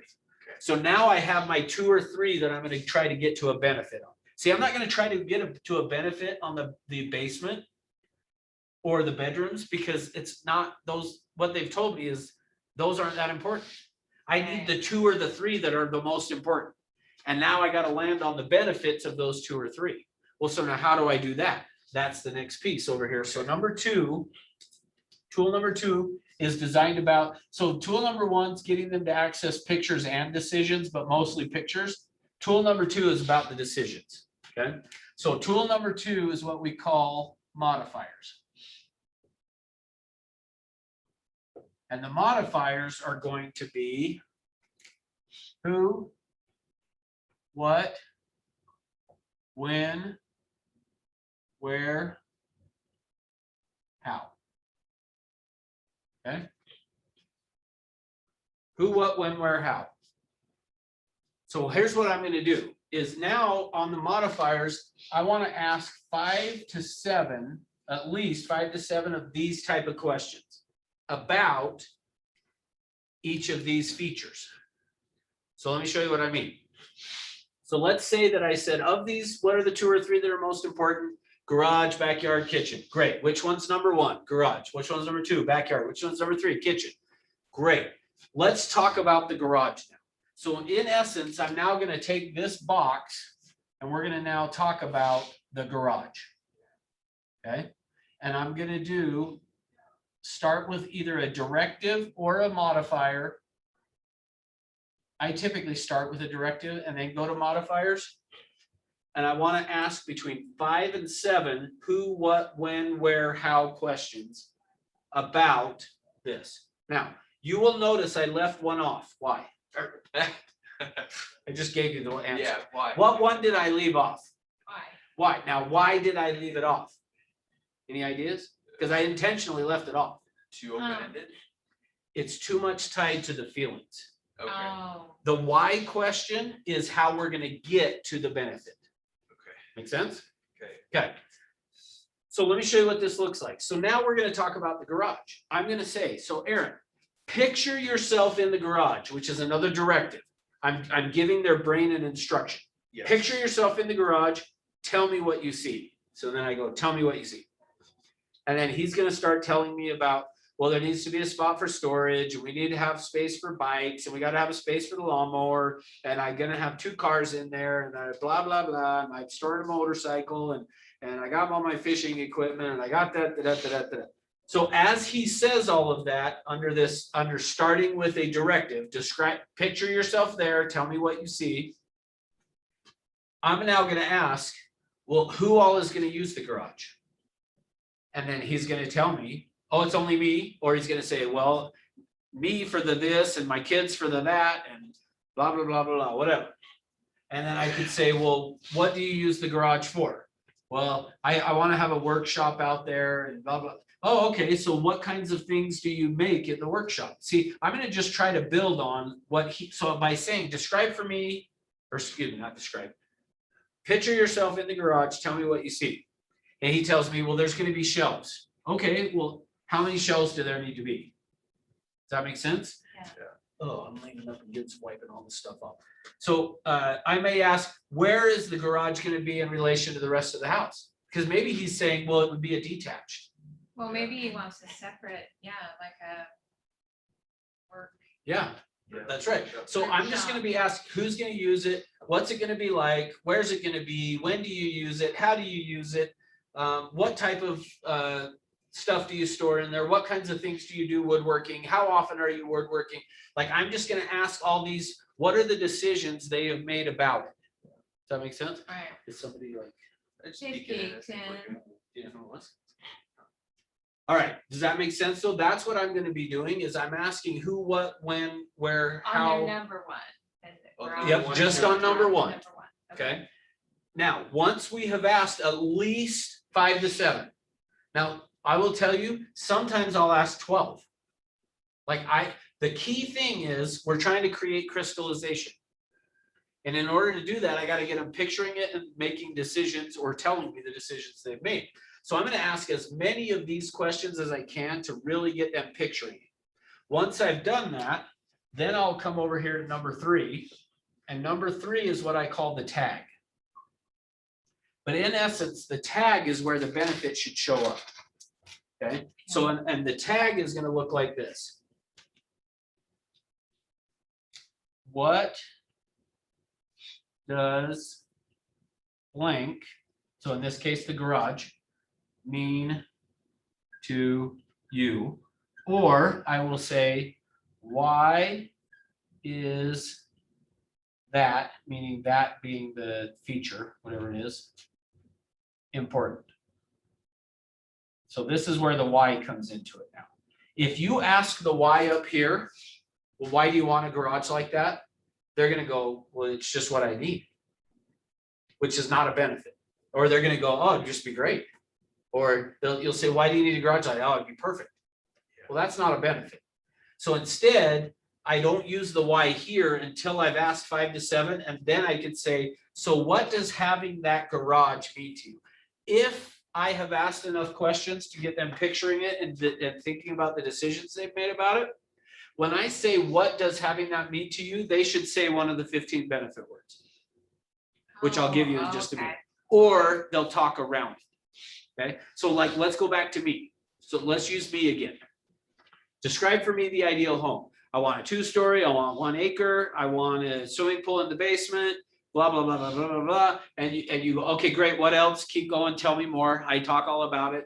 Then we get done with that. You say, what are the 2 or 3 things most important? And I say, 2-story, 1 acre, swimming pool in the basement.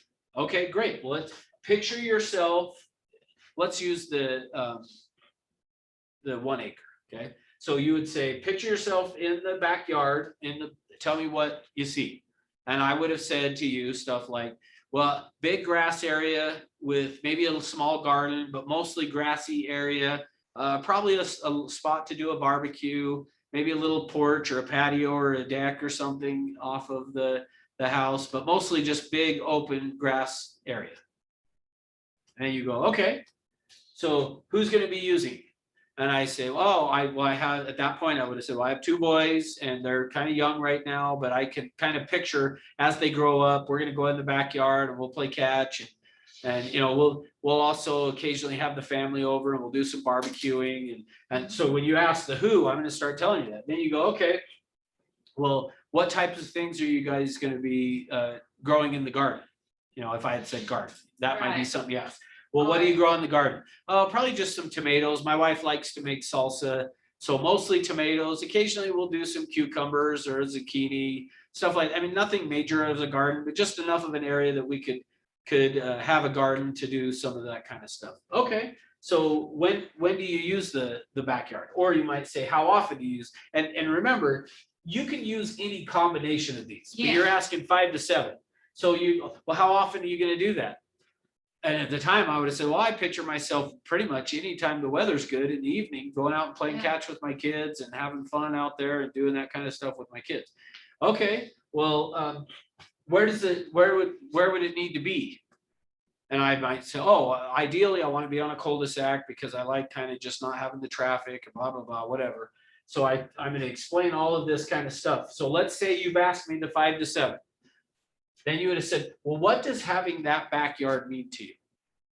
I would have then said, well, what it means is it's a place that I can go out and actually have fun with my kids. But really more important than even just going out and having fun with them is to have them know that I care about them and that I'm worried about them and I want to have a relationship with them.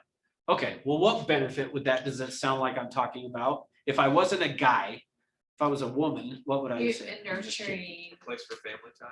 Yeah, right. So the word I would use is You love. love your children. That's right. and Typically, guys aren't going to say that, but they're not gonna ultimately say, well, that's. I love my boys. Yeah, I mean, I might have, said, hey, well, I want my boys to grow up knowing their dad cared about them and, wanted to go out and play. And I maybe even would have said this, quite honestly, my dad was killed when I was 7. I probably would have said, when you said, what does having that mean to you? I would have probably said, as a kid growing up, I would have loved to have been out in the yard playing catch with my dad, but he wasn't around and he got killed. And so don't be surprised when you take people through this, that when you get to what does having it mean to you, they will occasionally get emotional about it. And I will tell you, if you had taken me through this and I had gotten to that point, I probably would have gotten a little teared up. As I said to you, I would have loved, I had to have neighbor kids come over and play catch with me as a kid. Yeah.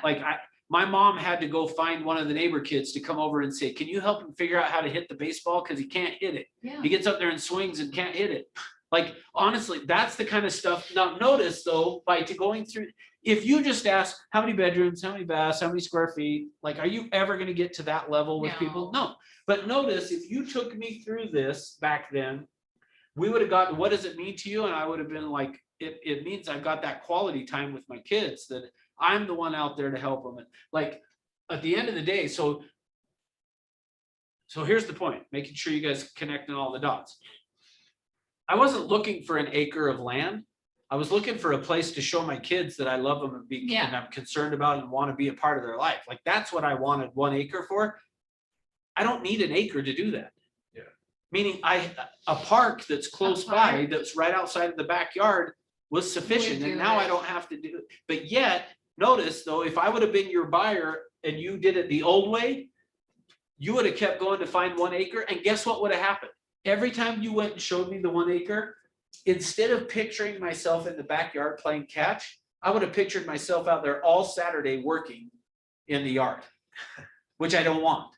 So that's what, here's the funny thing. Today still, my wife wants 1 acre. And I'm like, I don't. Now you're probably, well, this is my interpretation. Yes. See, I do it again. Yeah, tell me what I'm thinking. Why you don't want it? Yeah, tell me Well, why. it's work.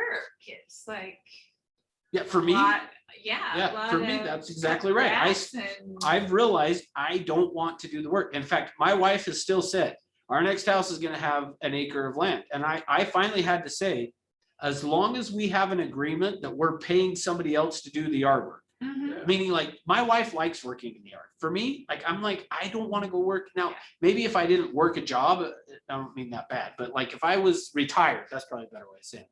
I might like working in the yard. I wouldn't, but I might want to. But so for me, I'm like, we can get 1 acre as long as I don't have to maintain it. So here's the point. If you would have gone out and showed me 1 acre lots, I would have constantly been like, oh, that's gonna be a weed patch, like, I Yeah. wouldn't have wanted it. Yeah. Yeah. And then I would have gone and bought this quarter acre with a park next door, and most agents wouldn't have recognized I met the need. Instead, they would have said buyers are liars, Yeah. which is not true. It's just, Yeah. I found a different way to meet the need. Okay. Make sense? Yeah, that makes sense. Okay, so now that I've landed on, let's say for the backyard, that I've landed on that it was love, then the Right. next thing I'm gonna do with the buyer is say, okay, you also mentioned the kitchen. Picture yourself in the kitchen, tell me what you see. They're gonna start to talk about it.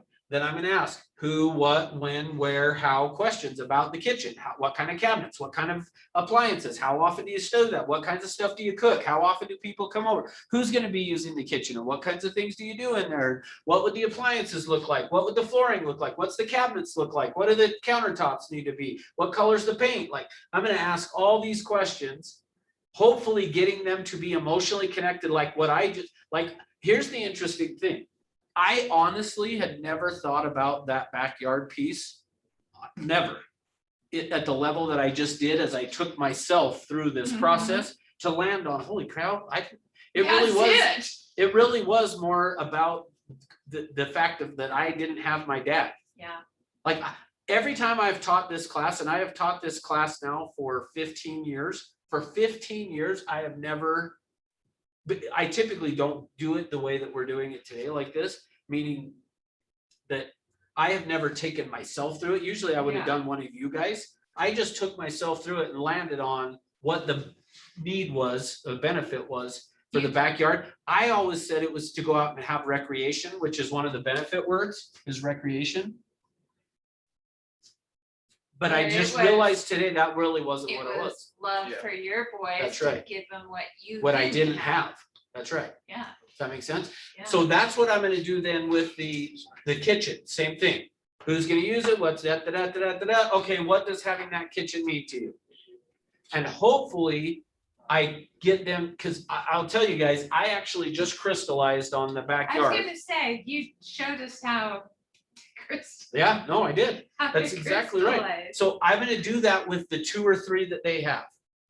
And once I've done that, now see, now if you went to show me a house and we went out and let's say it did have an acre, you wouldn't want to talk to me, you would want to keep me focused on when you walked in the backyard, if you said, does this look like a backyard that would meet what you're looking for or whatever?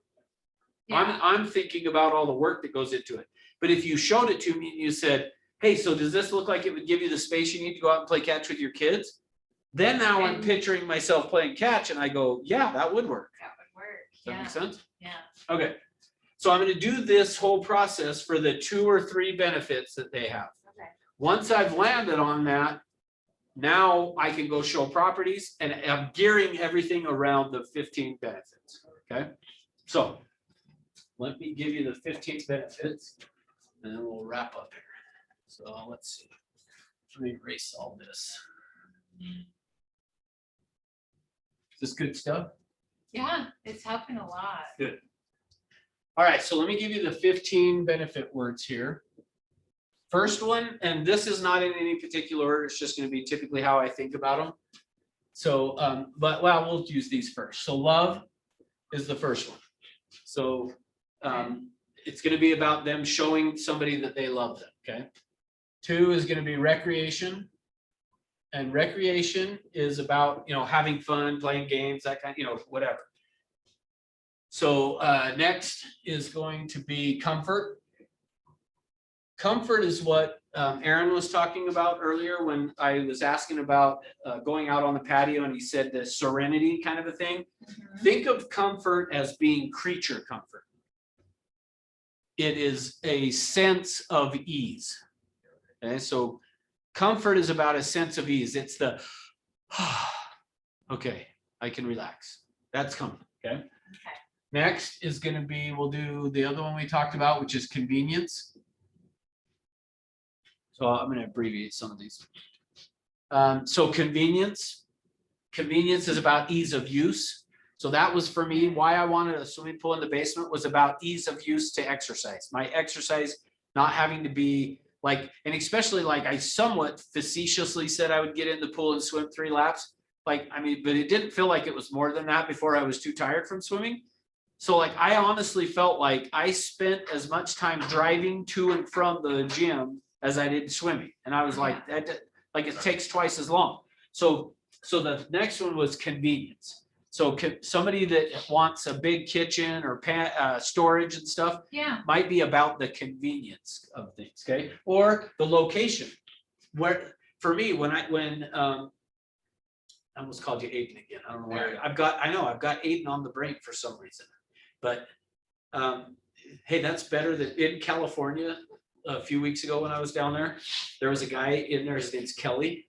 And I had been with them for 2 full days. Like when I go down there, like the stuff I unloaded on you guys on Tuesdays and Thursdays over. you did on the whole. I did like in a whole Like a week, in seminar. 4 days, yeah. It was a 4-day seminar that after 2 full days, and I know this guy even before I got there. On the 3rd day, I started calling him Kelly, or his name's Kelly. I started calling him Steve. Steve. So don't feel That's bad. completely out of Yeah. left field, It's so. like, Right, and just look everybody a was like, Steve. Steve, where did Steve come from? I was like, I have no idea, but like, It was keeping Yeah, my I was like, 90%. for whatever Yeah, reason, you're Steve now, and so I still even It's jokingly, going so. back to him being a rambler, just get a little bit of up. Yeah, exactly, that's right. I need the one story. I again. needed one story. Yeah.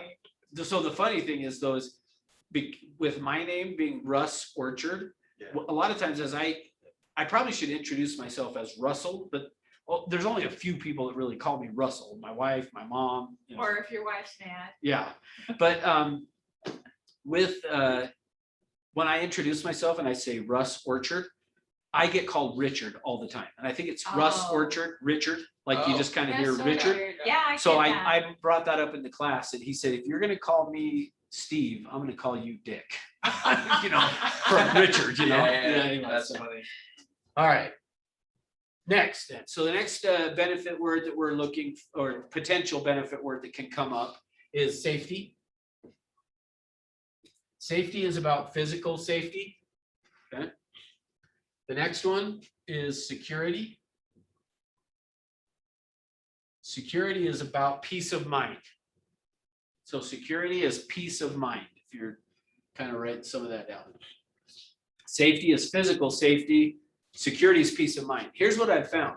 A lot of times when people say like, I want a fenced yard, we think, oh, that's safety. The benefit they're looking for is safety. But truly, typically they want the fenced yard to keep their kids safe. And it's about security or peace of mind to them of I can let the kids go in the backyard and play. So if it was about them, like I could go out and sunbathe and I don't have to worry about somebody, whatever, then that would, and even then I still kind of come back to a lot of times it's security, it's peace of mind, but Yeah, anyway, okay, next. Next one, let's do entertainment. You're up. What's up? Just checking in. No, cool. You're all, you just turned all red too. We got plenty Did of I? room in here. So, That's because you didn't, I was wondering if you heard what I said. Yeah, No, I'm I just don't know. kidding. You Might might not not find a seat, so, Yeah, you know. give this guy crap. He's going on vacation soon, so I'm sure he's wanting to get out of here. I know, I did tell him that. So, all right. I know, I'm being as Yeah. fast as I can here. All right, so entertainment He's going to a Boston Red Sox game. That's the Yeah. part. against the Yeah. Yankees. I know. And That's where you're it would be going? Great when the Yankees lose, but he's going to be in the Red Fenway, Sox Stadium. yeah, Oh, I'm so fun. jealous. but I won't be there till a week from Sunday, so I'm so jealous. Fun. So, I know, I'm excited. all right. See ya. All right, so entertainment. Entertainment is about having people over and parties and that kind of stuff. So if they like to be entertained, okay? Next, let's see, what should we do next? Privacy. So the next one that people will typically talk about, now this list has been organic, by the way, meaning like it kind of has grown.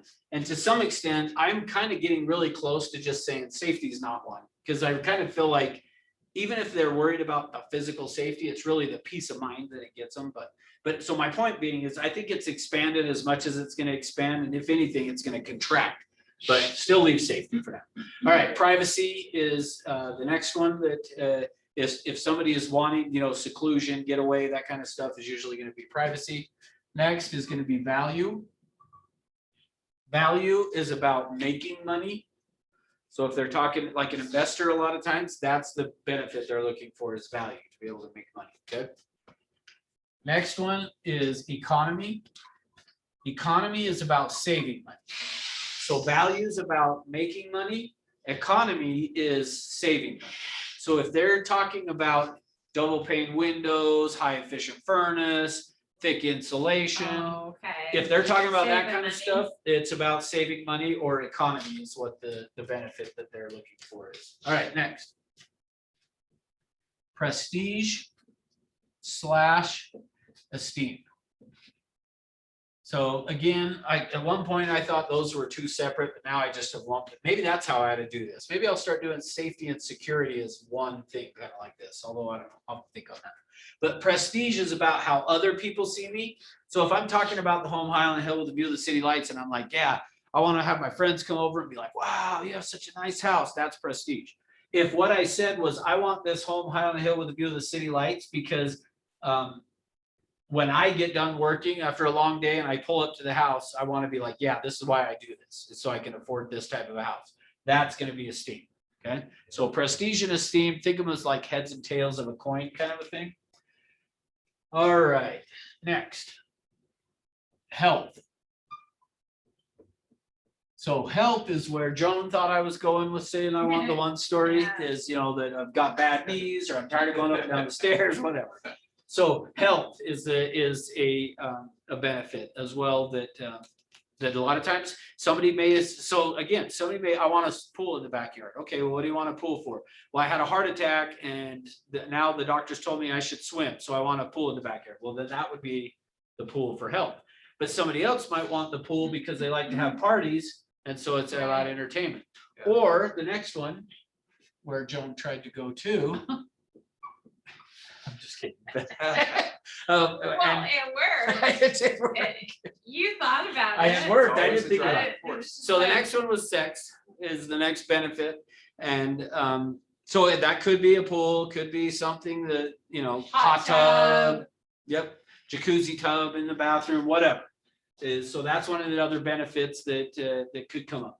All right, I probably should have numbered these. Is anybody That's numbering? 13. Oh, so I gotta come up with two more. Uh-huh. All right, well, I remember one of them. Oh, I remember both of them, actually.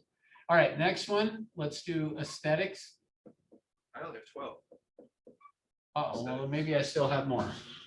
1, 2, 3, 4, 5, 6, 7. No, 8.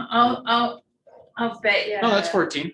14? See? Okay, I'm just trying to figure out which one. Yeah, what one did you miss? You got love, recreation, comfort, convenience. Maybe you crossed out safety? No. Security, entertainment, privacy, value, economy.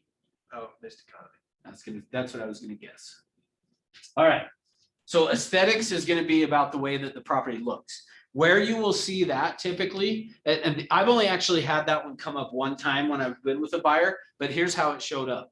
Is when I was saying, so they were talking about an older home, and I was saying, so what, I don't remember what exactly how I asked the question on this, but I asked some type of a what question about one of the features, and they said, you know, I want to have those like those doorknobs that are really old and like they have like etching on the doorknobs and like would have a skeleton key that goes to the, and I was like, okay, like when you're talking that detail, Yeah. what they're looking for is the aesthetic. So if somebody's talking about a certain kind of brick and it's got to look like this and that, like one of the benefit they're looking for is the aesthetics of it, okay?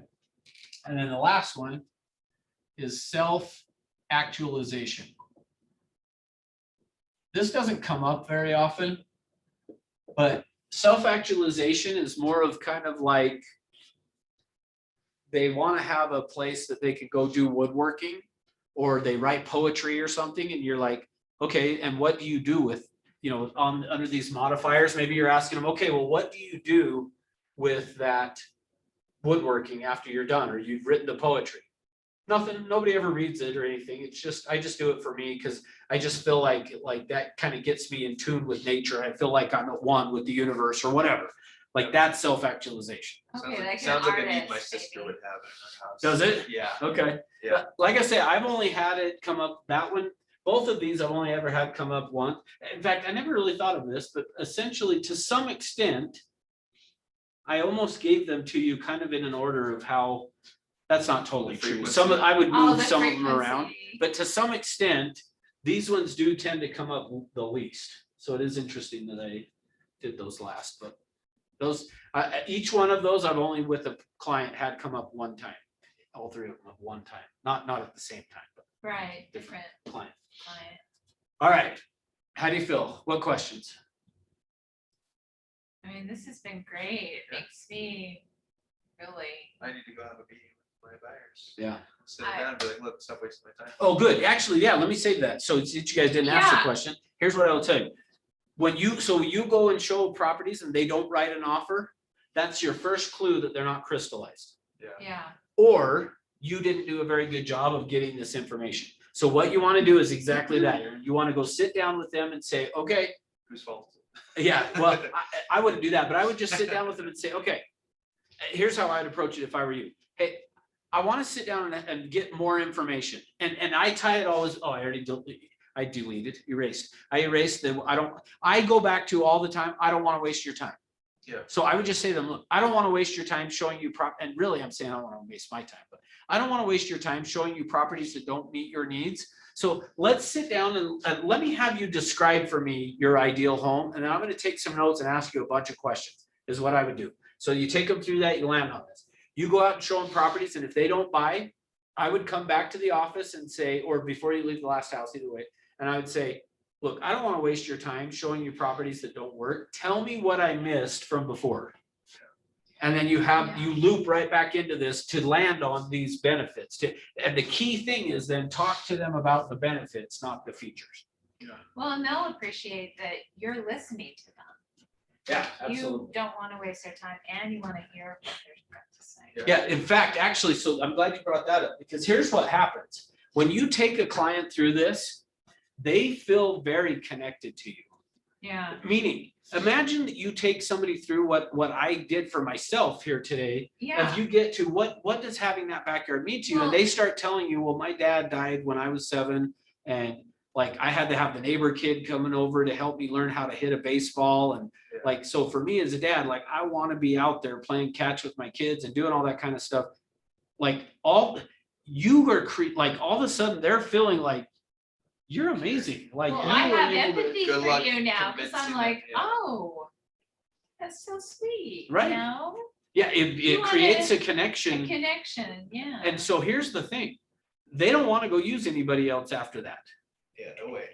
And in fact, so I told you I went to California to learn this. When I was learning it, there was a loan officer there and he took me through it. Describe for me the ideal loan officer. So I start describing it. And he asked me all these questions. What does having that mean to you? When we got done with it, I said to this loan officer, because he was from the Bay Area, I said, if you were a loan officer in Utah, I would give you all my business. Well, here's the thing. How much talking does the agent do during all this? Very little. Very little, because all you're doing is describe for me your ideal home. Yeah. What else? Keep going. Tell me more. Wow, wow, wow, wow. Great, great, great. Okay, keep going, keep going. Which, by the way, I didn't say this. When do you stop doing this part? How do you know when to stop? I don't think you do stop. Well, you do, but it's once they say, I can't think of anything else. When they say, I don't know what else to tell you, like, I think we've covered it all, like that kind of stuff is when Yeah. you would stop this to move to the rank. So And they then stop it. Oh, Yeah, okay, that so makes you sense. just keep saying, all right, hey, what else? Hey, I'm getting a good picture. Tell me more. You got to make sure you Yeah. use the positive feedback. You're doing a really good job, Aaron. Tell me more. Wow, this is exciting. This is good stuff. What else? Mhm. Like you got to kind of do, wow, this is really good. What else? And then they'll tell you some more stuff and you, oh, wow, fascinating. Keep going. And then eventually they're going to go, no, I can't think of anything else. That's when you go, okay, good. So once I've done that, I don't know what I was going to say about it. There was a point that I was going to say that then reminded me I didn't tell you that. I guess just the point is it creates a connection between you and them. Oh, I know what I was saying. I was saying, look at how much the agent says. Describe for me your ideal home. What else? Keep going. Say more. Then we're going to ask, well, who's going to use it? What are you going to do there? About that, they're doing all the talking. Like, notice with a loan officer saying, describe for me the ideal loan officer. he never once told me what he did. Yeah. I just told him what I wanted. Yeah. And because he listened to me, I felt like you understand me. You're the person I would want to use. And I remember saying to him, I wish you were a loan officer in Utah because I would give you all my business. And then the person who was running the training had brought up and said, isn't that fascinating that you would use him? And he didn't tell you that he did any of the stuff you talked about. Yeah. Like when I said, this is what I would want from a loan officer, he never said, oh, that's what I do. But because, Right. just because he listened to me, I was connected and was like, I want to give you my business.